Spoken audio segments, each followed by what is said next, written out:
नमस्कार, स्वागत है आप सभी का model of Indian astrology channel में। मैं हूं पंडित राकेश मिश्रा।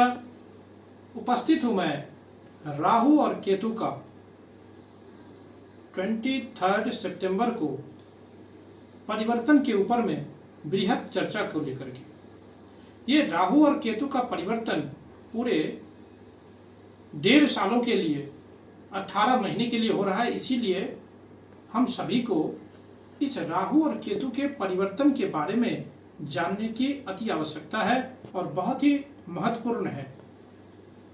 मेरा आप सभी दर्शकों से निवेदन रहेगा कि आप हमारे इस कार्यक्रम को पूरा देखें, तो इस चीज से आप लोगों को जरूर लाभ मिलेगा और कुछ जानकारियां भी मिल सकती है।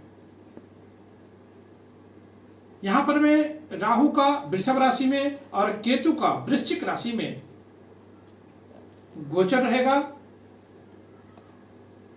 तब हमारी राशियों का क्या फल होगा, हमारी राशियों पर हमें किन बातों से बचना है, किन बातों से खुश होना है और क्या उपाय करें इसके लिए। राहु अपनी उच्च राशि में और केतु अपनी उच्च राशि में परिवर्तन करेंगे। राहु केतु का अपनी अपनी उच्च राशि में जाना दुनिया के लिए एक खुशखबरी है। राहु केतु का यह गोचर उन लोगों के लिए बेहद महत्वपूर्ण है जिनकी राहु और केतु की ही महादशा या अंतर्दशा चल रही है। उन लोगों के लिए भी महत्वपूर्ण है जिनकी महादशा अंतर्दशा चल रही है और राहु केतु साथ में बैठे हैं, तो उन लोगों को तो बहुत सावधानी से इस गोचर के बारे में जानना या समझना चाहिए। यहां पर मैं आपने नहीं समझा होगा मैंने क्या बोला कि राहु और केतु के इस महापरिवर्तन में अभी आपके जन्म कुंडली में जिस ग्रह की महादशा या अंतर्दशा चल रही है और उस ग्रह के साथ में राहु और केतु का अगर युति संगत अगर युति है, प्रतियुति है यहां पर में, तो इसलिए उसके लिए भी ये कार्यक्रम समझना, इस राशि परिवर्तन राहु केतु का, इसके बारे में जानकारी लेना, ये बहुत ही अति आवश्यक हो जाता है। चंद्रमा से इस कार्यक्रम ये आप लोगों के सामने प्रस्तुत कर रहा हूं, ये totally based on moon sign है। चंद्रमा हमेशा गोचर का फलाफल ज्यादा, चंद्रमा से गोचर का फलाफल ज्यादा महत्वपूर्ण माना जाता है। कारण क्या है कि चंद्रमा हमारे मन है या हमारा मन है और मन पर जो इम्पैक्ट होगा वही ज्यादा प्रभावित करेगा। यह चंद्रमा से देखना इसलिए भी महत्वपूर्ण हो जाता है क्योंकि पूरा वैदिक ज्योतिष चंद्रमा के नक्षत्र पर ही टिका हुआ है। सबसे ज्यादा जो फेमस गोचर है वो है शनि की 7.5, और चंद्रमा से जब शनि 12वें पहले और दूसरे स्थान में चलते हैं तो शनि की 7.5 मानी जाती है। अगर लग्न से भी देख सकते हैं हालांकि, लेकिन लग्न एक फिजिकल इंपैक्ट देने वाला होता है और चंद्रमा मेंटल इंपैक्ट देने वाला होता है। हमारा मन उस घटना को कैसे रिएक्ट करेगा यह जानना बहुत जरूरी है। हालांकि आप इसे दोनों से देख सकते हैं, लग्न चंद्रमा, लेकिन ज्यादा ध्यान आप चंद्रमा से राहु कहां जा रहा है उस पर देखिए। राहु केतु को बहुत लोग बहुत बुरा ग्रह मानते हैं और यह अत्यंत पापी ग्रह भी कहा जाता है। हाँ, यह हमें कष्ट तो देते हैं, यह कलयुग के ग्रह कहे जाते हैं। राहु हमारी हर तरह की वह इच्छा है जो कभी पूरी हो ही नहीं सकती है। राहु इच्छाओं को बढ़ावा देने वाला या उसको बल देने वाला होता है और केतु वही हमेशा निराशा देता है सांसारिक रूप से, क्योंकि केतु हमें मोक्ष की तरफ ले जाता है। यहां पर हमें इसलिए केतु हमें हमारे यहां पर हमें जो मोक्ष कारक ग्रह केतु को कहा गया है, हमारी उपलब्धि को सीमित करता है। इसीलिए राहु केतु कभी अच्छे और तो कभी बुरे होते हैं। इसीलिए ध्यान दीजिए कि राहु टेक्नोलॉजी भी है, एडवांसमेंट भी है, दुनिया आगे जा रही है, बढ़ रही है, उसके पीछे राहु ही तो है। तो इसको हम बुरा कैसे कर सकते हैं? यह अपने आप में बुरा नहीं है, उसका प्रयोग जरूरत से ज्यादा करें या फिर उसको ज्यादा माइंडलेस होकर के करें तो वह बुरा होता है। इसीलिए राहु जब अपनी उच्च राशि में जाता है तो दुनिया के टेक्नोलॉजी एडवांसमेंट बहुत तेजी से विकसित करने लगता है। मैं अभी किसी भी राशि में के बारे में बताऊं, इसलिए आप सभी दर्शकों को राहु केतु क्या है, किस तरीके से हमें इस राहु केतु के परिवर्तन को जानना चाहिए, हम इसके ऊपर में विशेष चर्चा कर रहे हैं। और आप लोगों को अगर हमारा ये कार्यक्रम अच्छा लगता है तो हमारे चैनल को, model of Indian astrology channel को आप लाइक करिए, शेयर करिए, सब्सक्राइब करिए और ऐसे ही ग्रह गोचरीय व्यवस्था से आप जानकारी आप हासिल करते रहें। किसी तरह की समस्या एस्ट्रोलॉजी से रिलेटेड हो, वास्तु से रिलेटेड हो, आप हमें संपर्क कर सकते हैं, बात कर सकते हैं, मेल कर सकते हैं, कमेंट बॉक्स में कमेंट भी कर सकते हैं। अब यहां पर मैं डिस्कवरी भी केतु लाता है। केतु रिसर्च का प्लैनेट है, इसीलिए केतु जब वृश्चिक राशि में गोचर करता है तो रिसर्च फील्ड में तेजी लाने वाला होता है। यह राशि परिवर्तन किन लोगों के लिए सबसे अच्छा हो सकता है?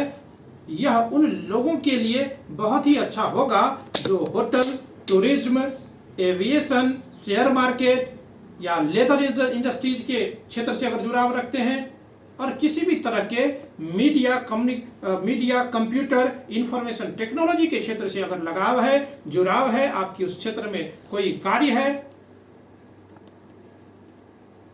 तो उसको उसमें जो आपका काम है तो उसको उस क्षेत्र वाले लोगों के लिए बहुत ही अच्छा करेगा। वहीं केतु का यह राशि परिवर्तन उन लोगों के लिए बहुत ही अच्छा होने वाला है जो रिसर्च क्षेत्र में जुड़ाव रखते हैं या लगाव रखते हैं, आध्यात्मिकता से या स्पिरिचुअलिटी से, स्पिरिचुअलिज्म में से है या आर्मी से जुड़ाव है, लगाव है, आप कार्यरत हैं, काम करते हैं, यानी कि सुरक्षा से, और डॉक्टर्स के लिए भी, मेडिकल प्रोफेशन से जुड़े लोगों के लिए भी केतु का यह गोचर बहुत ही शुभ परिणाम लेकर के आएगा। आप अपने जन्म कुंडली में देखें कि कहां जा रहा है राहु और केतु, यानी पहले, चौथे, पांचवें, सातवें और नौवें केंद्र या त्रिकोण में जा रहे हैं तो यह गोचर निसंकोच या अच्छा माना जाएगा आपके लिए। राहु केतु का यह भी देखना आवश्यक हो जाता है कि राहु केतु का परिवर्तन के बाद यह किन किन ग्रहों के साथ में ये युति रखता है या युति संगत स्थिति में है। एक और बात कि गोचर में ग्रहों की फल देखने के लिए अष्टक वर्ग में कितने पॉइंट मिले हैं, इस बात की भी ध्यान रखनी चाहिए या विचार किया जाना चाहिए। ट्रांजिट में ग्रहों की बात का विचार यहीं से किया जाता है। जब भी कोई किसी तरह के गोचरीय ग्रहों की स्थिति के ऊपर में जब भी फलाफल निकाला जाता है तो इस बात का विशेष रूप से ध्यान रखा जाता है। और फिर वेद का मतलब होता है ऑब्स्ट्रक्शन। देखिए कि राहु और केतु जहां से गोचर कर रहे हैं वहां से वेद पॉइंट में कोई ग्रह है कि नहीं है, यानी कि अलग अलग ग्रहों के अलग अलग वेद पॉइंट होते हैं। शनि केतु एक जैसा वेद देते हैं और बुध राहु जैसा वेद देते हैं।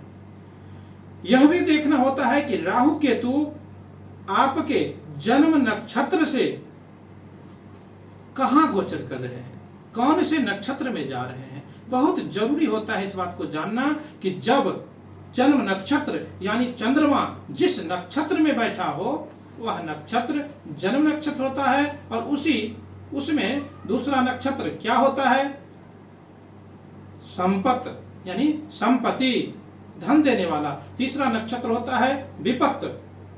चौथा नक्षत्र होता है श्रेम यानी सुख। पांचवा नक्षत्र होता है प्रत्यधि यानी ऑब्स्ट्रक्शन। छठा नक्षत्र होता है साधन यानी अचीवमेंट। सातवां नक्षत्र होता है निधन। आठवां नक्षत्र होता है मैत्री। नौवां नक्षत्र होता है परम मैत्री। 10वां कर्म। 9वां आधान।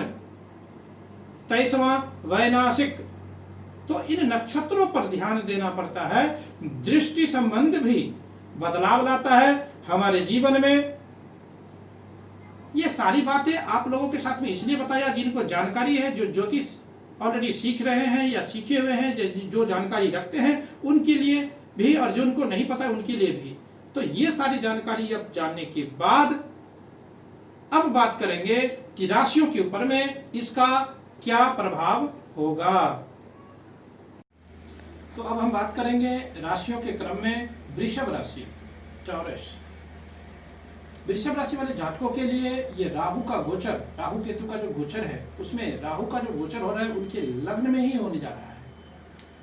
वृषभ राशि वालों के लिए यह गोचर बहुत ही अच्छा परिणाम देने वाला होगा, क्योंकि राहु लग्न में दिखावे को, आडंबर को, प्रॉस्पेरिटी को, ये हमारे विकास को बहुत ही बढ़ावा देता है। यह राहु आपके काम धंधे के लिए, दुनिया में नाम सम्मान के लिए बहुत ही अच्छा है। सिर्फ राहु जब लग्न में अच्छा है तो एक चिंता की बात है, जब राहु लग्न में विराजमान है तो एक चिंता की बात होती है कि उस व्यक्ति में कंफ्यूजन बढ़ जाता है। कंफ्यूजन से बचकर रहें। अगर आप कंफ्यूजन से बच के रहेंगे तो राहु आपको बहुत ऊपर लेकर के जाएगा, क्योंकि राहु लग्न में अपने उच्च राशि में बैठा हो, इससे ज्यादा तो कोई ग्रह हो ही नहीं सकता है। अगर हम सांसारिक चीजों की बात करें तो फिर यहां पर में डिप्लोमेसी बढ़ जाती है। कूटनीति से आप अपने काम निकालने में सक्षम होते हैं।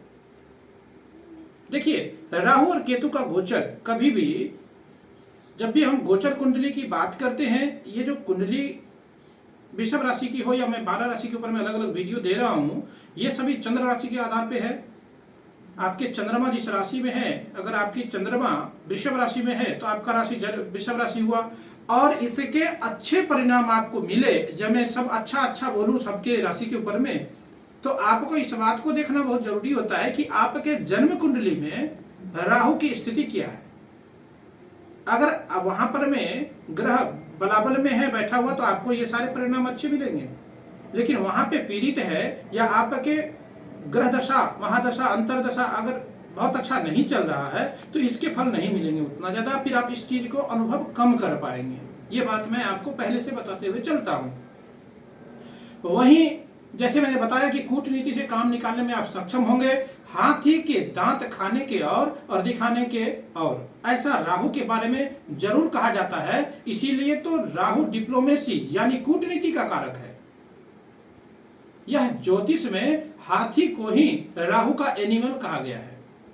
वहीं केतु का वृषभ राशि वालों के लिए 7वें भाव में गोचर होना, 7वां भाव यानी पत्नी का स्थान है, व्यवसाय का स्थान है, व्यापार का स्थान है, यानी हर तरह के पार्टनरशिप, चाहे आपका लाइफ पार्टनर हो, बिजनेस पार्टनर हो, कभी कभी विदेश यात्रा भी यहां से देखते हैं।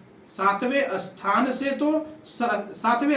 तो 7वां स्थान में जब केतु जाएगा, किंतु समस्या यहां पर में समस्या आपके बिजनेस यानी पत्नी से जुड़ी दे सकता है। इससे हम मना नहीं कर सकते हैं। यहाँ पर में पब्लिक डीलिंग में आपको सावधान रहना पड़ सकता है। धोखा मिलने के यहाँ पर में संकेत जरूर रहेंगे। अचानक कुछ समस्याएं हो सकती है जिसके लिए आप सोचे नहीं होंगे, खास तौर पर में व्यापार के सिलसिले में। तो वैसी किसी तरह की समस्या आ सकती है। अगर इसको हम थोड़ा पॉजिटिव वे में लें तो यहाँ पर में सपोज अगर आपका पार्टनरशिप में व्यापार है तो वहां पर में हो सकता है कि आपका व्यापार पार्टनरशिप में टूट जाए और आप स्वयं को अपने आप को अकेले के दम पे आप व्यापार को शुरू करें और अपने लाभ को हासिल करें, ऐसा भी हो सकता है। तो इसमें घबराने की जरूरत नहीं है, लेकिन जो इसके प्रभाव हैं राहु और केतु के वो हमें बताना आवश्यक है, इसलिए हम ये सारी बातें आपको बताते चलते हैं।